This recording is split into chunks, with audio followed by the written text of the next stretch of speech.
thank y'all for coming. I appreciate it. It's good to have a full house here today. Thank you. So today, we are honored to have Randall Jones. Thank you. Thank you. So our presentation this morning is Between Two Sons, Daniel Boone during the American Revolution. Daniel Boone lived in North Carolina for 21 years. It was here in the Yadkin River Valley that, as a young man, he honed the woodsmanship that later made him internationally famous.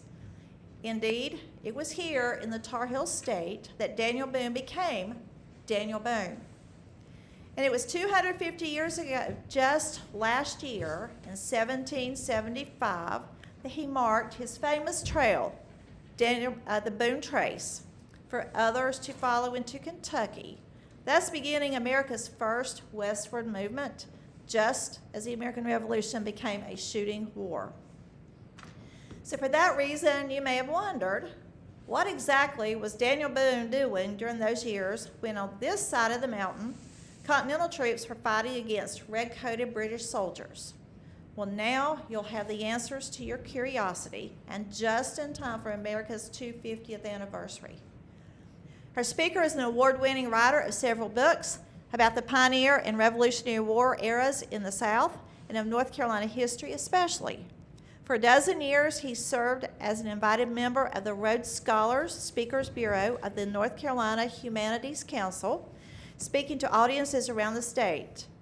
He's received 2 awards from the Kentucky Historical Society, and from the National Society, Daughters of the American Revolution, he received its National History Award Medal for his body of work. And if you think he's not proud of that, he wrote this introduction. So wherever the opportunity, our speaker declares he loves to tell a good story. He's pleased to bring this good story to us today. Please welcome Randall Jones.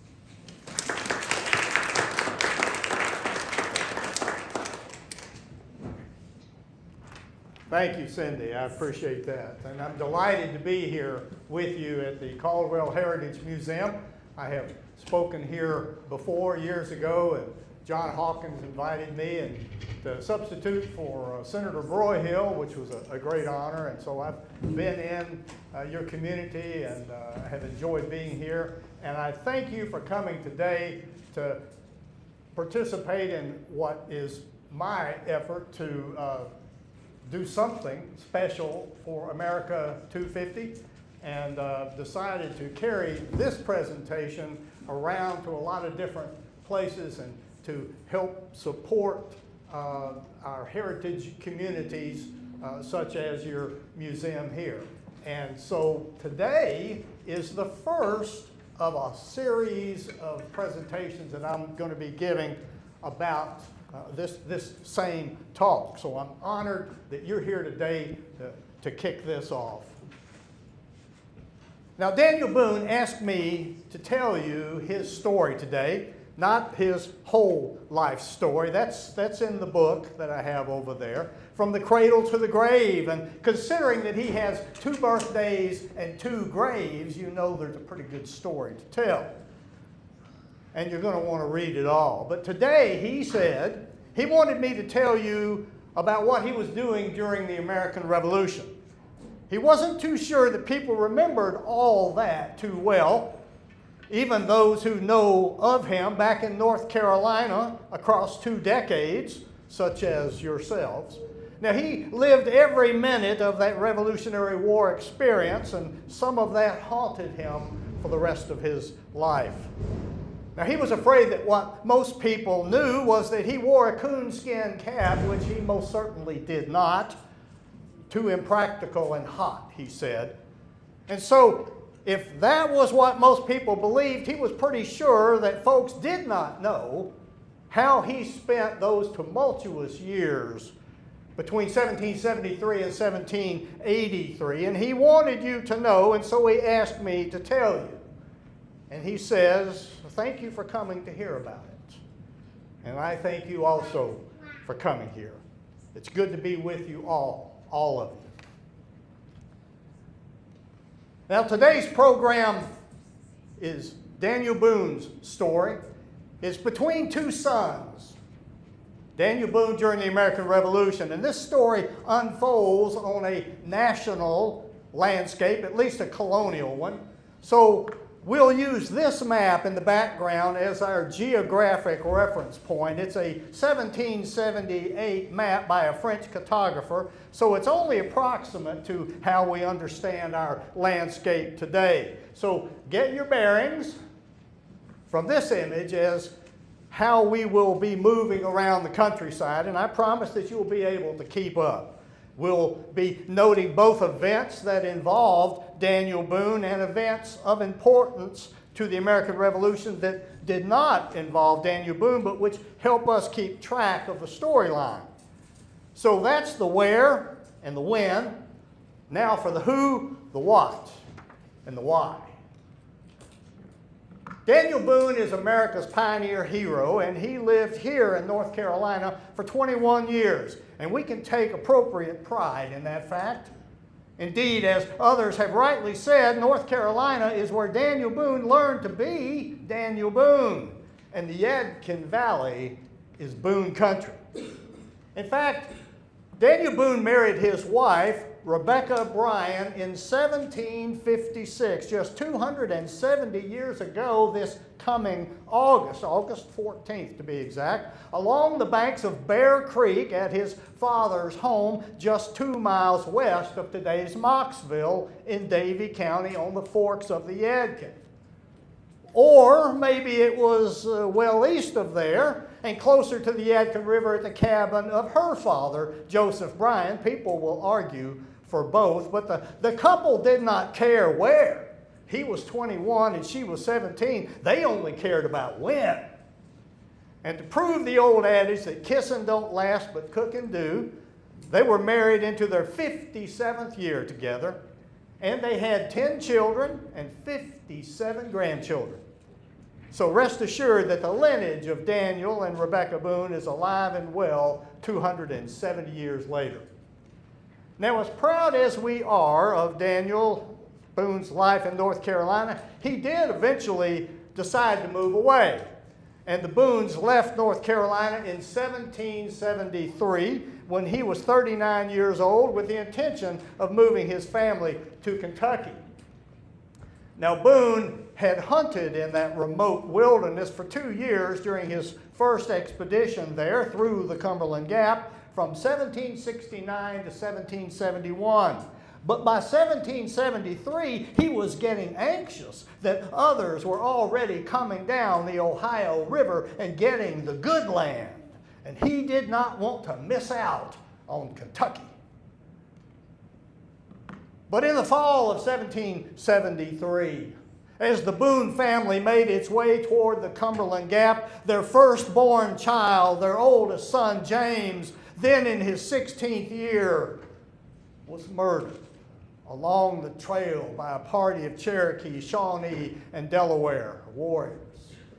And that tragedy caused the family to halt their efforts to enter Kentucky for 2 years. And during that time, as the family grieved the death of a son, Captain Daniel Boone led the militia at a couple of forts in the Clinch River Valley in southwest Virginia during Lord Dunmore's War in 1774. But in March 1775, 250 years ago last spring, Daniel Boone was hired by Judge Richard Henderson and the Transylvania Company, headquartered in Hillsborough, North Carolina. They wanted him to gather the Cherokee headmen at Sycamore Shoals, that's in today's Elizabethton, Tennessee, so that Henderson could negotiate a treaty by which he could lease from the Cherokee access to their hunting lands in Kentucky for settlements. Well, while the treaty celebration was still in progress, Daniel Boone left Sycamore Shoals, and with 30 road cutters called axemen, they began on March 10th to mark a trail through the valleys of southwest Virginia, across the Cumberland Gap, and then north to a spot along the Kentucky River where they built a settlement that they called Fort Boonesborough. Now, among those axemen were several North Carolinians from then Tryon County, soon to become Rutherford County.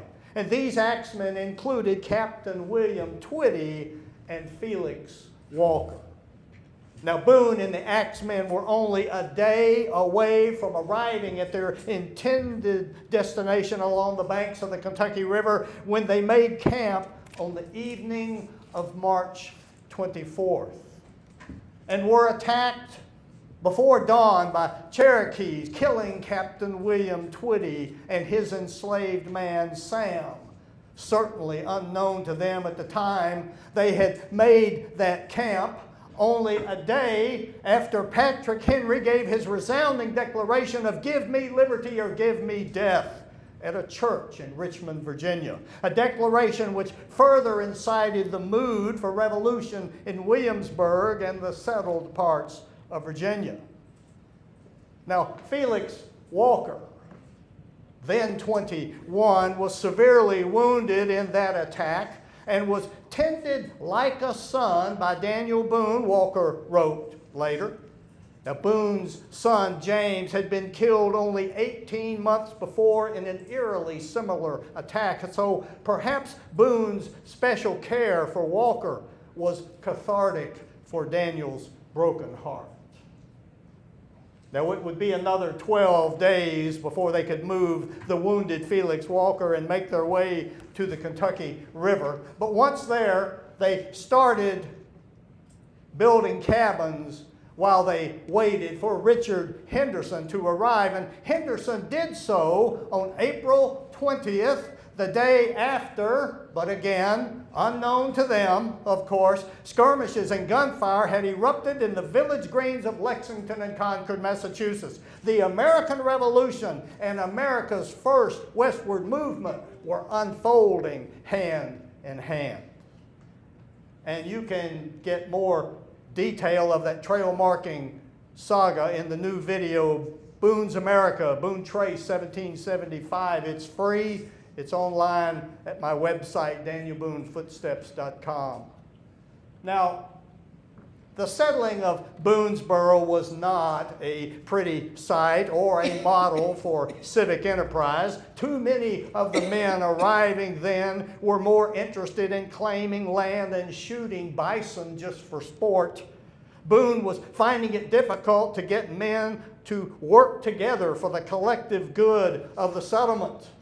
And in mid-June 1775, Boone left Boonesboro to retrieve his family from the Clinch River Valley, where they had lived after the murder of their son James. Now, Rebecca was far along in her 9th pregnancy, a difficult one.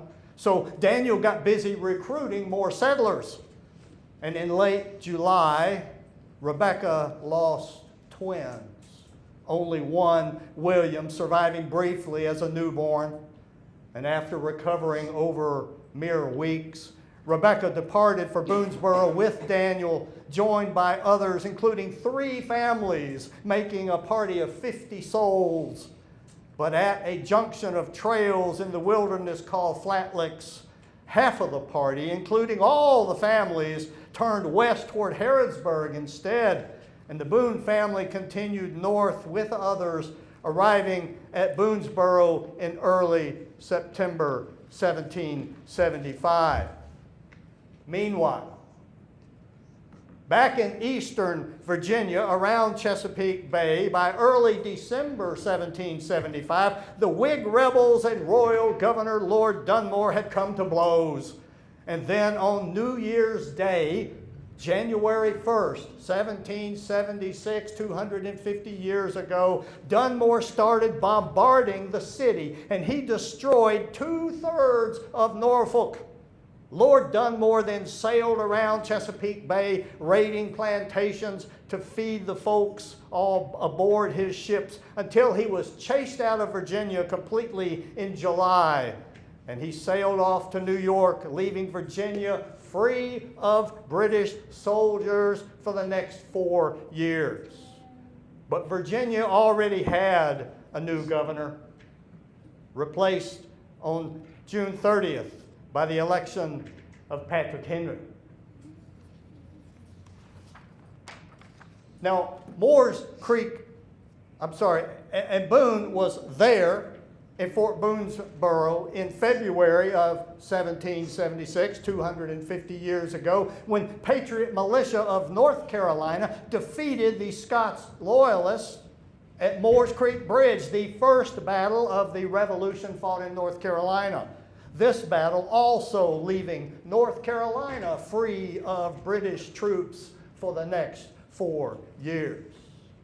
And Boone was on the frontier when the Halifax Resolves were voted on and accepted on April 12th, and then sent to our delegates in Philadelphia at the Continental Congress, directing them to support separation from the King and Parliament, earning for North Carolina the claim to first in freedom.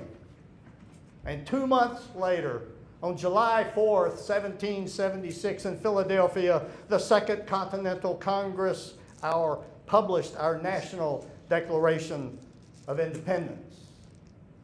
Meanwhile, back in Kentucky, those same first 6 months of 1776 had seen an increase of attacks by the Cherokees and the Shawnees and other tribes to discourage more settlers from moving into those hunting lands.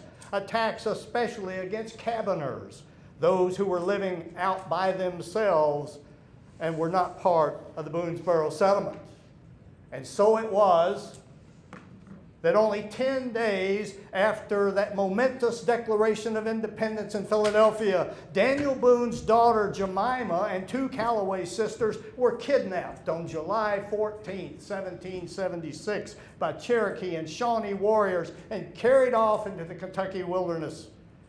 Daniel Boone and a party of men from Boonesboro tracked down the captors over 3 days and rescued the girls. Now, so whether you've heard me or someone else tell this dramatic story of kidnapping and rescue, please know this: that is the story that made Daniel Boone famous. But it would be 8 more years before that fame arrived, when the story appeared in a book by John Filson in 1784 called The Discovery, the Settlement, and Present State of Kentucky, as a 32-page appendix titled The Adventures of Colonel Daniel Boone. It was published on Daniel Boone's 50th birthday. It was read all up and down the East Coast. It was published in French. It was published in German. Daniel Boone was internationally famous in his own lifetime.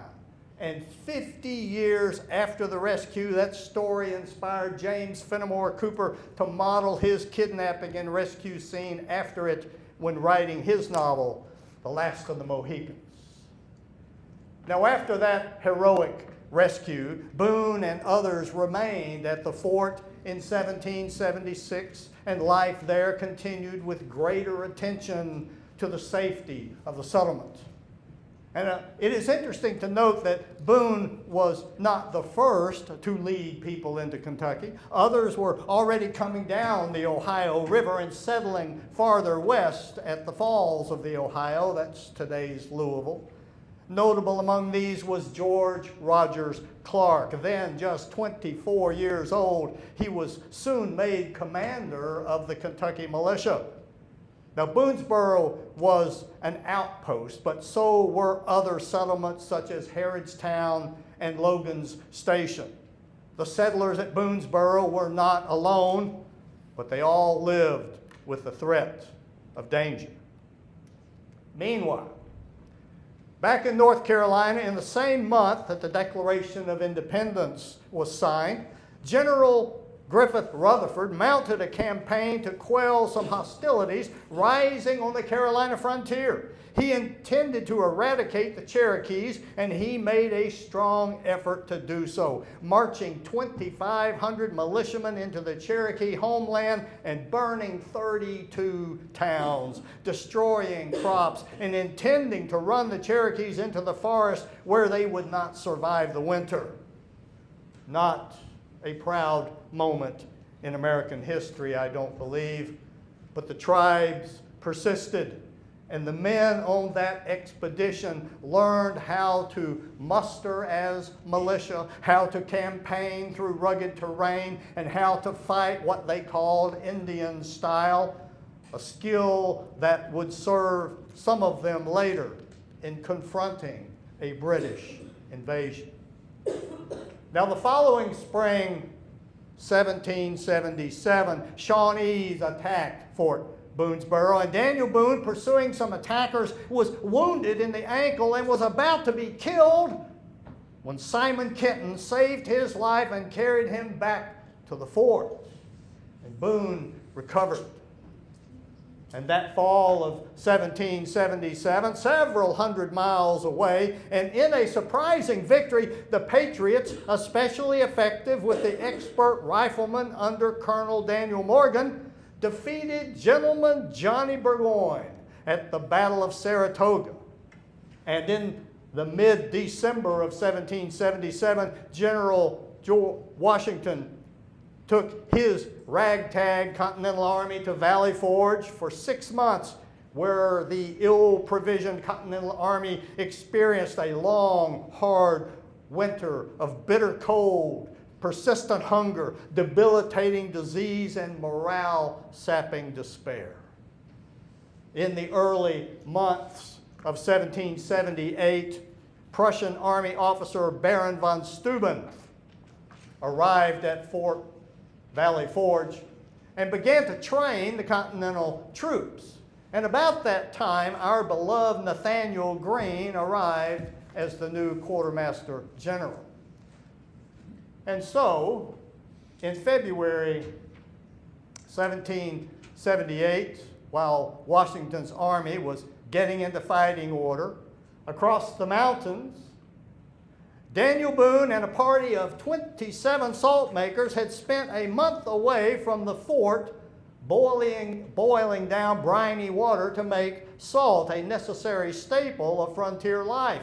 And while he was out hunting for buffalo to feed the salt makers, Boone was captured by a party of Shawnee. And to prevent a massacre of the unsuspecting salt makers, Boone surrendered the entire party. As prisoners, Boone and the others were marched across the Ohio River by their Shawnee captors, and Boone alone was forced to run the gauntlet between 2 rows of Shawnee warriors who viciously struck him with war clubs and sticks. And after surviving that ordeal, Boone was held captive for 4.5 months through the spring of 1778. By the way, wherever a Shawnee chief lived, that village was known as Chillicothe. Ohio has several Shawnee Chillicothe's. This one, where Boone was held prisoner, was in Old Town, that's part of Xenia, at the site of the new Grand Council Park Interpretive Center. Now, during his time as a captive, Boone was forced to walk to Fort Detroit, to be interrogated by the British Lieutenant Governor of Quebec, Henry Hamilton, known as Hair Buyer, because he was alleged to have paid for the scalps of white settlers in Kentucky who were violating British laws by living there.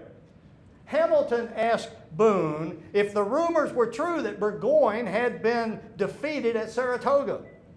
I find it interesting that Hamilton, at his remote outpost, had to rely on his prisoner for military intelligence and even to get caught up on current events from 5 months earlier.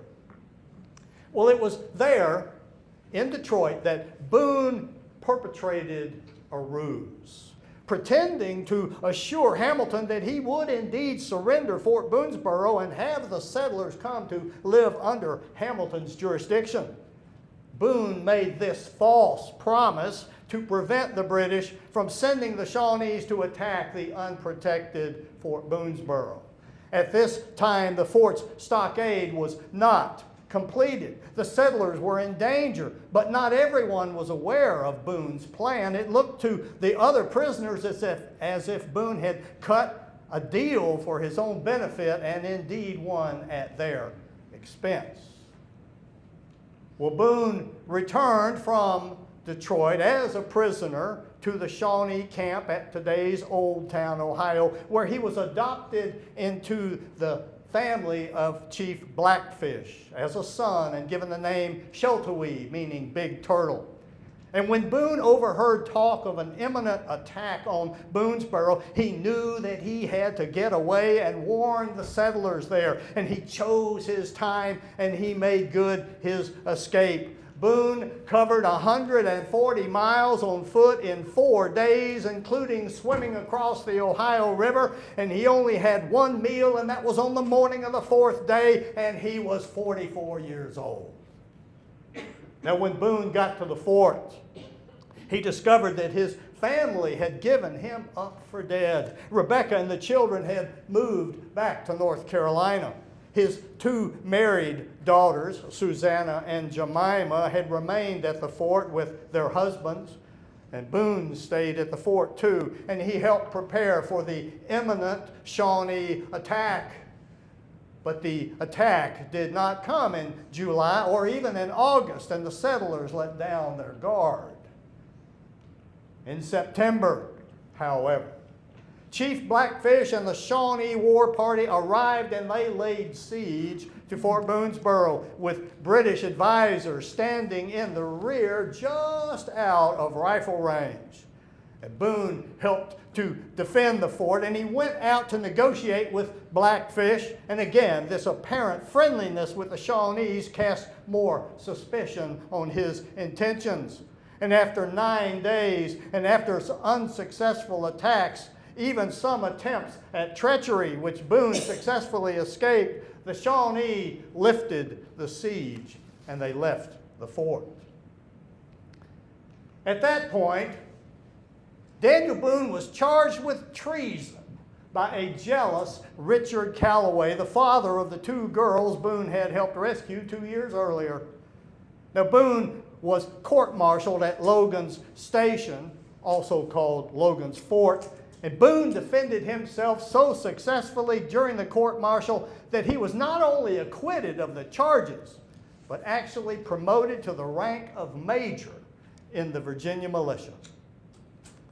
Now, immediately after the court-martial proceedings, Boone left Kentucky for North Carolina in the fall of 1778 to see Rebecca and his family, they not yet knowing that he was still alive. Meanwhile, learning that the settlement of Vincennes in what is today Indiana had fallen into French control in December of 1778, Lieutenant Governor of Quebec, Henry Hamilton, marched British soldiers from Fort Detroit to rebuild Fort Sackville at Vincennes and to reestablish British control. And hearing of this effort, General George Rogers Clark captured the fort at Vincennes after a heroic 200-mile winter march through a swampy, icy, and flooded expanse of Illinois. Now, Clark tricked Henry Hamilton into surrendering the fort and took him prisoner.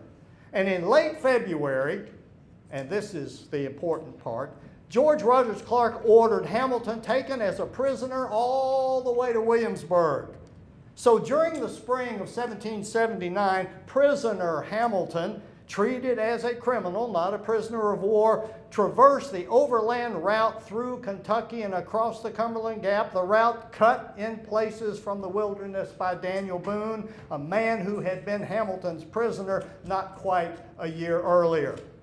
And indeed, it is Hamilton's journal, carefully kept as a prisoner, that helps us understand today the actual route that Boone marked through the wilderness in 1775. Such irony.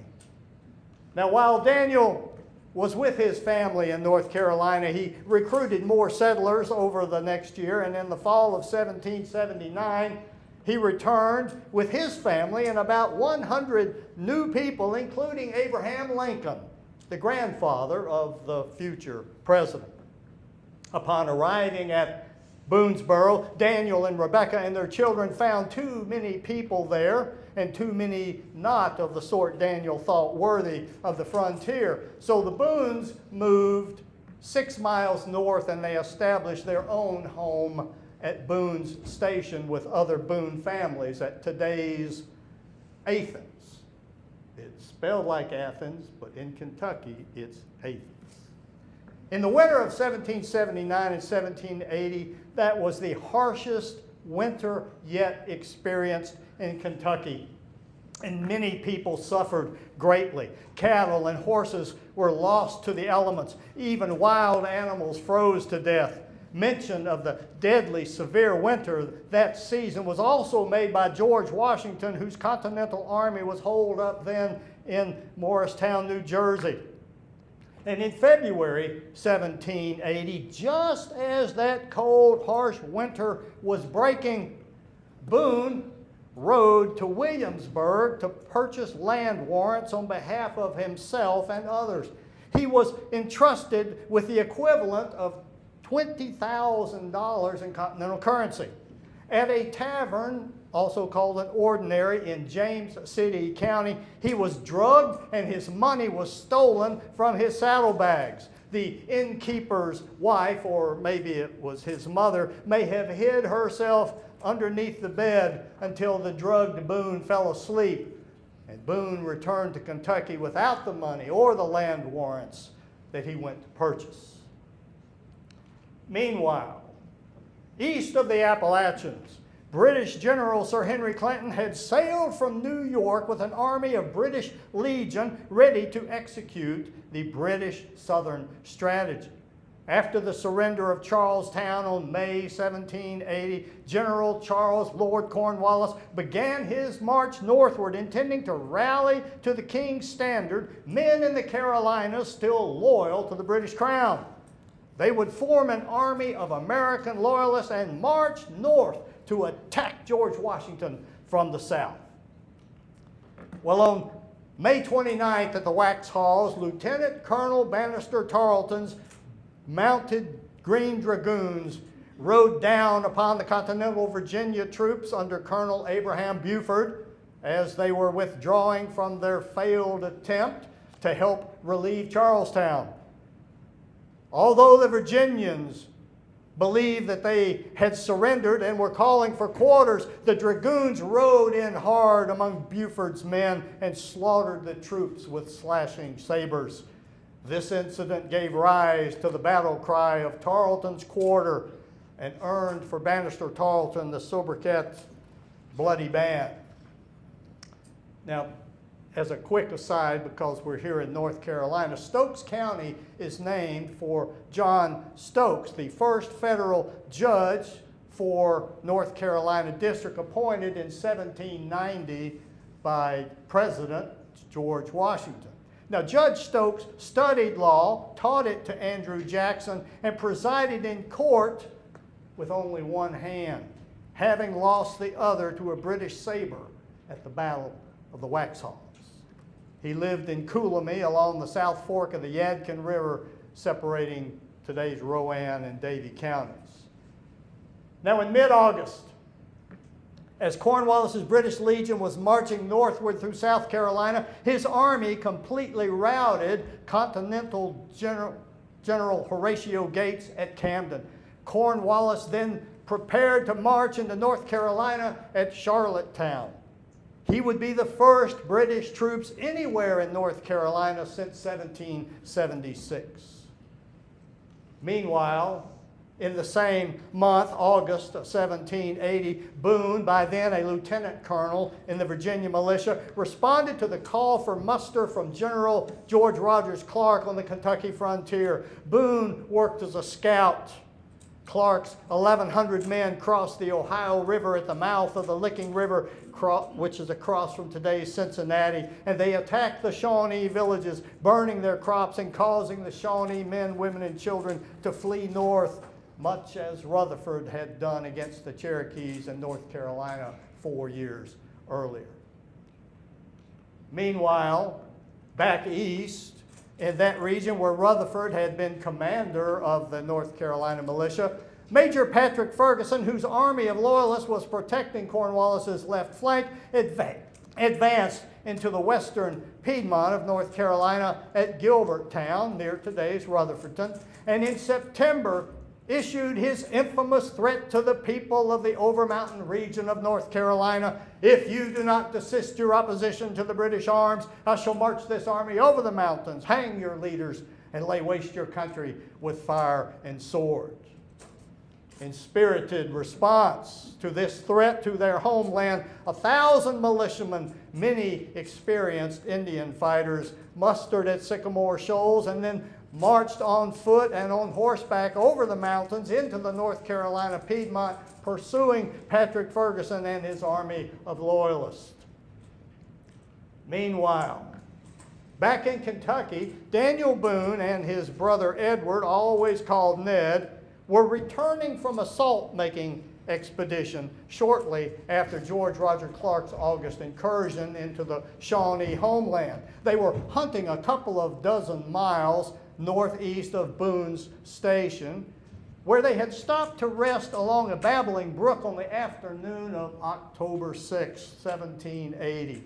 Daniel shot a bear from a distance, and he went out to skin it, telling his brother Ned to look out, keep a sharp eye out for the Indians.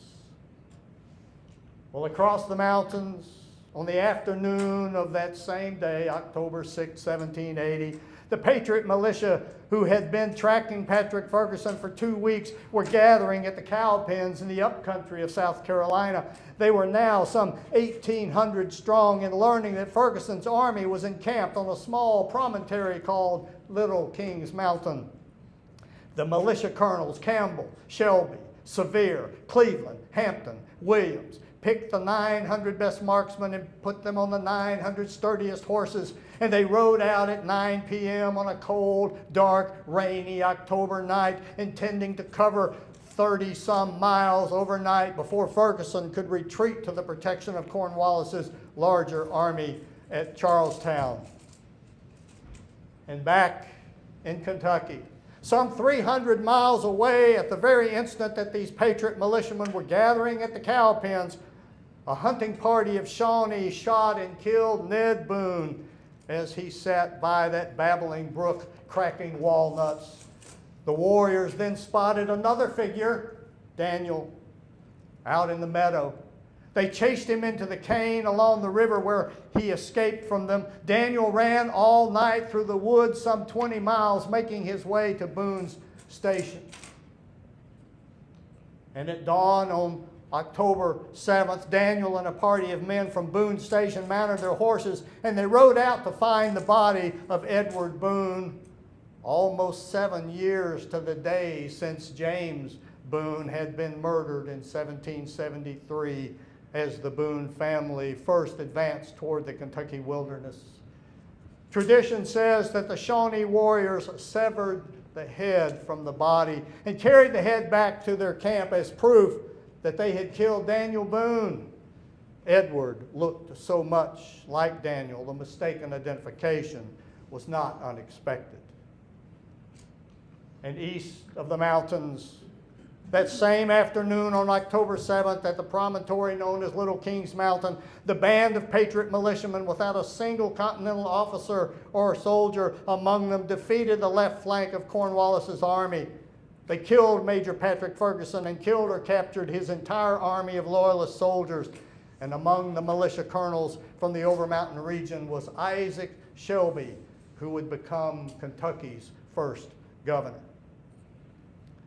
3 months later, in January 1781, Banastre Tarleton led a command of British Legion to engage Continental regulars as well as militia under Daniel Morgan, now a general, at the cow pens.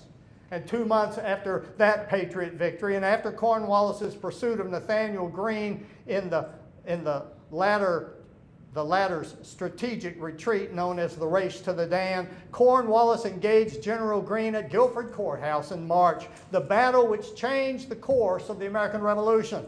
It was a technical British victory as they gained the field, but Cornwallis lost a quarter of his men and was severely weakened.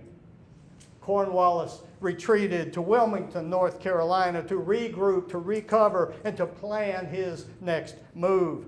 having decided that he could not subdue North Carolina, Cornwallis decided to try his luck in Virginia, and he departed in April, arriving in Petersburg, Virginia in May 1781. In the next month, June, after being elected to represent the people of Fayette County, Virginia, Daniel Boone went to Richmond to serve in the state legislature. The capital had already been moved from Williamsburg, which was much too vulnerable to British attack from the water. And as the Virginia legislators learned of Cornwallis's advance from the south, they moved their session west from Richmond to Charlottesville. But General Cornwallis ordered a daring lightning raid into the heart of Virginia. Banastre Tarleton's dragoons rode all night intending to capture Thomas Jefferson at Monticello in Charlottesville. One of the legislators, Jack Jewett, was standing on the lawn of a tavern in Cuckoo, Virginia, when he saw Tarleton's dragoons ride by. He knew instantly what was happening. He rode ahead to warn Jefferson and the other legislators. By taking another road, he arrived just moments ahead of Tarleton. This famous ride of Jack Jewett is celebrated in Virginia as rivaling the midnight ride of Paul Revere. And Governor Thomas Jefferson escaped capture by Tarleton, as did most of the other legislators, but Daniel Boone was captured, reportedly after helping load official records from the courthouse into a wagon. He was taken to see Colonel Tarleton, who locked Daniel Boone in a coal shed. But Boone was released a day or two, most likely because of connections through his wife's family, the Bryans, who were loyalists. Indeed, Rebecca's uncle, Samuel Bryan, was a celebrated loyalist militia leader in North Carolina.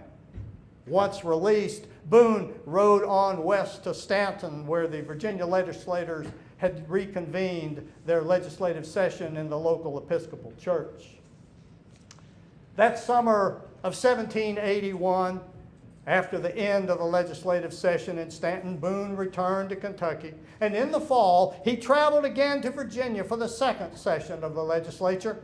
This time, he traveled up the Ohio Valley and made his way to his old childhood home place in the Ole Valley of Pennsylvania to visit family that he had not seen in 25 years. A cousin recorded in the family Bible, October 20th, then Daniel came to see us the first time. You will note the date, of course, is the day after General Charles Lord Cornwallis surrendered his army to General George Washington at Yorktown on October 19th. Well, after finishing his family visit in Pennsylvania, Boone proceeded to Richmond for the legislative session, but was not well suited for the work of making laws. He was often absent from the sessions, preferring instead to go on short hunting trips. And on December 7th, the legislative records show the Assembly Speaker ordered the Sergeant-at-Arms to bring in Daniel Boone. Well, after the legislative session ended, Boone returned to Kentucky in 1782. Through the spring and the summer, the British, although having surrendered the 13 colonies east of the Appalachians, they continued with their Indian allies, especially the Great Lakes tribes, to prosecute a war for control of the Ohio Valley. And in August, a full 10 months after the surrender of Yorktown, a force of Wyandotte, Potawatomi, and others under the leadership of the white Indian Simon Girty crossed the Ohio with their British advisors. The memory of what happened then haunted Daniel Boone for the rest of his life. At the Blue Licks, the militiamen were stampeded into an ill-advised advance up an unscouted rise by an arrogant and ill-tempered Hugh McGarry, sadly for us, from the Yadkin River Valley, who felt that his courage had been maligned by a fellow officer the day before, and McGarry challenged Boone's prudence as cowardice. And Boone retorted in anger, "I can go as far as any man." McGarry jumped onto his horse and he shouted, "Them that ain't cowards, follow me." And he rode headlong across the Licking River. Boone crossed the river, hoping to establish order on the other side, but declared in resignation, "We are all slaughtered men." Atop the rise, the advancing militiamen were ambushed just as Boone had feared and had tried to counsel his fellow officers not to advance, but it was too late. Emotions prevailed and reason fell aside. Now, the story of that battle is a hard one, especially for the Boone family. The Battle of Blue Licks, a defeat for the Kentucky militiamen, was the last battle of the American Revolution. And Daniel Boone's second son, Israel, age 23, and named for Daniel's brother who died of consumption in 1756 and was buried at Joppa Cemetery. That Israel was killed in that battle, fighting next to his father.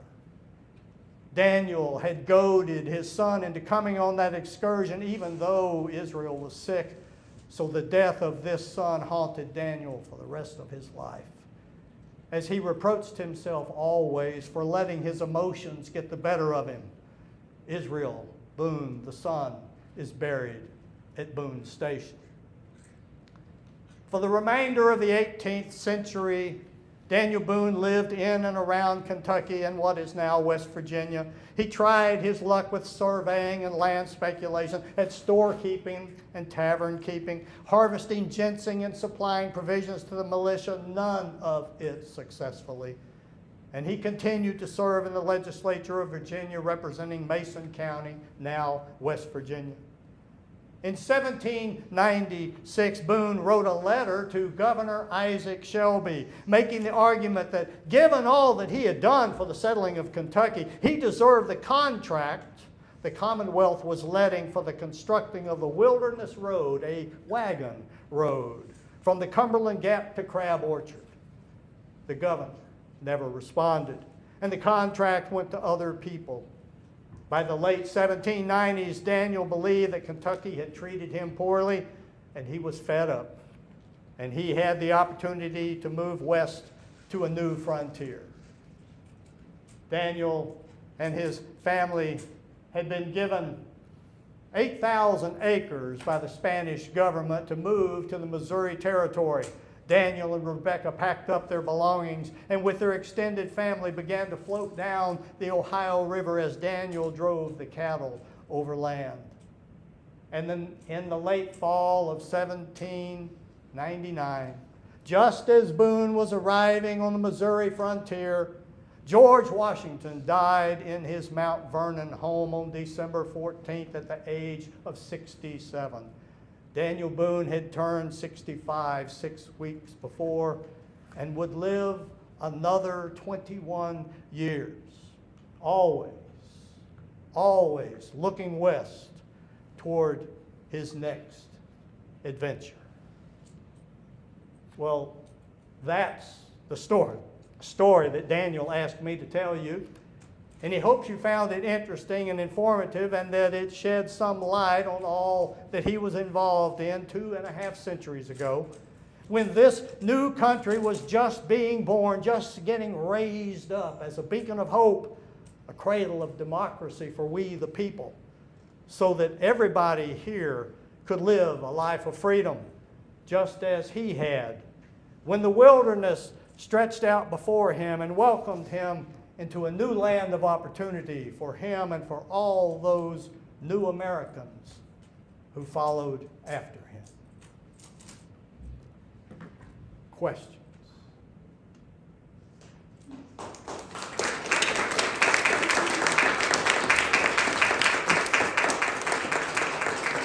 That was a lot of information, but it was fun for me to deliver, and I hope it just sort of washed over with you and gave you information that you didn't know about Daniel Boone. I find very few people know this story or put those two stories together and how they overlap.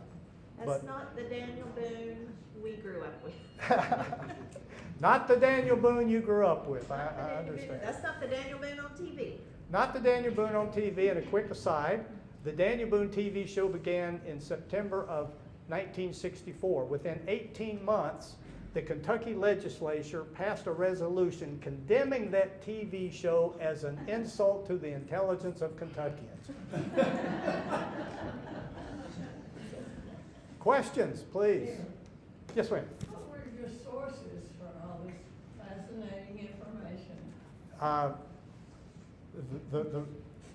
I've been researching the life of Daniel Boone and writing about the Battle of Kings Mountain and American pioneer era and the Revolutionary War for 20 years. The references I used are in the bibliographies for all of my books over there. That's kind of the short answer. But yeah, it's a lot of different stuff. And my approach to history is to put it on the landscape. And that's the reason I tell it, because I can't take you back in time, but I can take you to the places where history happened. And when you're there, you just appreciate the story so much differently. You can understand. So I've been to all of those places, and connecting that story, the most remarkable for me is October 6th, and Daniel Boone running for his life in Kentucky at the same time that the Over Mountain men were gathering at the cow pens. The kicker for that is that my birthday is October 7th, the day of the battle. So thank you for celebrating that every year. Yes, ma'am. How did they get elected to the Virginia legislature? How did Daniel Boone get elected to the Virginia legislature? Just by raising his hand. He was a known quantity there. Now, Fayette County was one of the first 3 counties in Kentucky, and he was just somebody who everybody knew. So that's how he got elected. And there weren't a lot of other people that wanted to do that. So, yes, ma'am. When I was little, my parents got the World Book series, and along with that, they had the Childcraft series. And in one of the Childcraft books was the story of Daniel Boone taking care of his brother Israel's children. I missed your early part of your discussion. I have to be descended from Jesse and Jonathan. his brother, Israel's. real descendant of Daniel Boone. Well, But the stories seem to be so glamorized or glorified. And I was just wondering, the children that Israel had, how many were there? And how long did they stay with Boone in all his travels? Or did they remain more in the Yadkin valleys? So the question is about Israel, Daniel's brother Israel, and his children. We don't even know Israel's wife's name. She was already dead of consumption, which was tuberculosis.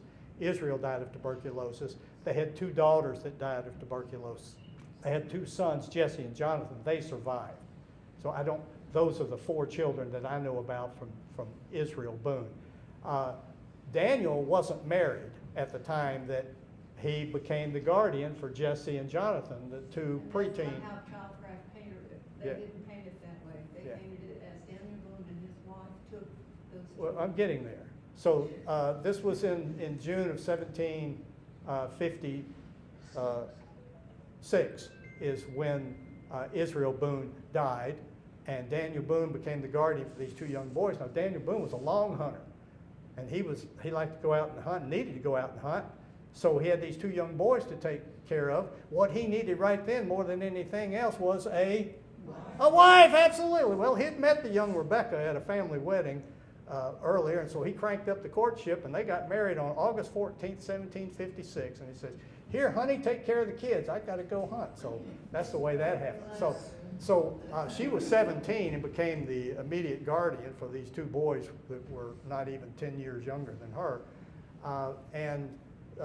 But Jesse and Jonathan were reared in the home with Rebecca and Daniel, just like their own kids. In fact, they preceded the birth of their first son, James. And so Jesse and Jonathan did not go to Kentucky. They stayed in North Carolina. So when people in North Carolina find that they're descended related to the Boones, it's most often through Jesse and Jonathan's children. So, but it doesn't surprise me that that childcraft sort of, I mean, that's the way history was written in the 1950s. Any other, did that answer your question? Yes. Okay. Yes, ma'am. Jesse raised in Mulberry right up here. That's my fifth grade grandfather. Yeah, your fifth great grandfather was Right with up here Jesse. in Yeah, Mulberry. yeah. Any other questions? Let me just mention a couple of things here. Let me tell you about the book. This is the book that was released in fall of 2024, just in time for the 250th anniversary of Boone Trace and the American Revolution. This is the second edition of In the Footsteps of Daniel Boone, an update of the award-winning 2005 first edition. It's reorganized. It's a 180-page narrative of the life of Daniel Boone. It's illustrated with 330 photographs that I've taken at reenactments over the last 20 years. And in the back, you have 60 pages that take you to 100 sites spread across 11 states where you'll see markers, monuments, plaques, historic homes. As I said, I'm putting you on the landscape where you can appreciate his story. It's a history book. It's a travel guide. You will keep it on your shelf and you will use it often, trust me. Now, to help support the mission of this museum, today, when you buy this book, $10 of what you pay for that book goes to this museum. And this is what I want to do for America 250. So I'm coming here to help you support your museum. Get a great book about the American Revolution and America's pioneer hero. And remember that an autographed book makes a great gift for graduations and birthdays. This book especially during America's 250th of independence. So let us help you and do your gift giving and raise money for this museum. We can take cash, checks, charge, and if you catch me at the right time, pumpkin pie. What Now, is the total cost? It's including tax, $30. And so a third of the money stays here. Yes, sir. Quick question, on Boone's Trace, from your research, there's several different theories. One that they went, when they were going from what's now College County into Johnson County, they went across Stone Mountain. Other people say they went through the gap there at Trade, Tennessee. What's your research show? Well, the Boone went west. The question relates to what is the actual Boone Trace, and there were many ways that Daniel Boone went. We don't know officially which route they took in 1775, but 110 years ago, the Daughters of the American Revolution marked Daniel Boone's trail. And they resolved all of those issues to their satisfaction. They put up 50 cast iron markers across 400 miles, starting in North Carolina through Northeast Tennessee, Southwest Virginia, through the Cumberland Gap, all the way up to Fort Boonesboro. And the woman who organized that trail marking effort is from Winston-Salem, where I live, and I have written a book about the DAR marking Daniel Boone's trail. So some of that, your question, gets addressed in there. And I ran across that. In 1912, when they were trying to figure out where to put the trail, they were wrestling with that very thing. Just as a reminder, you can see my video on Boone Trace at my website, danielboonefootsteps.com. And remember that this year is the 20th anniversary of the Daniel Boone Family Festival in Mocksville. The event begun in 2006 to commemorate the 250th anniversary of the marriage of Daniel and Rebecca. And the North Carolina Daniel Boone Heritage Trail was established 15 years ago, another enduring commitment of folks in our neck of the woods to spread the gospel of Daniel Boone, at least his story of his 21 years in North Carolina. So congratulations to all of those who have served that mission during that organization's various incarnations over 15 years.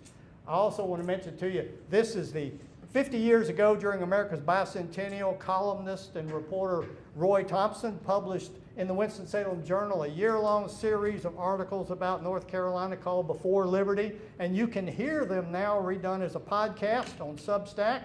That began last July 4th, and that will continue till this July. All those episodes are released, that have been released so far. So beforeliberty.substack.com.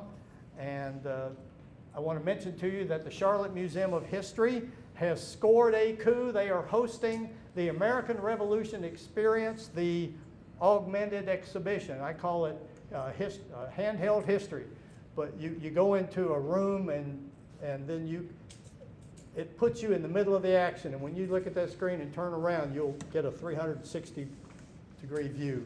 So you make your plans to go to the Charlotte Museum of History. It's the only place in the Carolinas where that's going to be. And of course, I have all of my books here. Several of them I've mentioned. The one in the lower left corner called Traces. That is not my book, but I have autographed copies by Patricia Hudson. That is historical fiction about the Boone women, and it is excellent. I suggest open up the book, pick a paragraph, read it. You'll be sold. She's a great writer. So, thank you. Daniel Boone and I both thank you for joining us today. So now come on up and show your support for the Caldwell Heritage Museum with the purchase of a book or make a donation yourself. We thank you either way.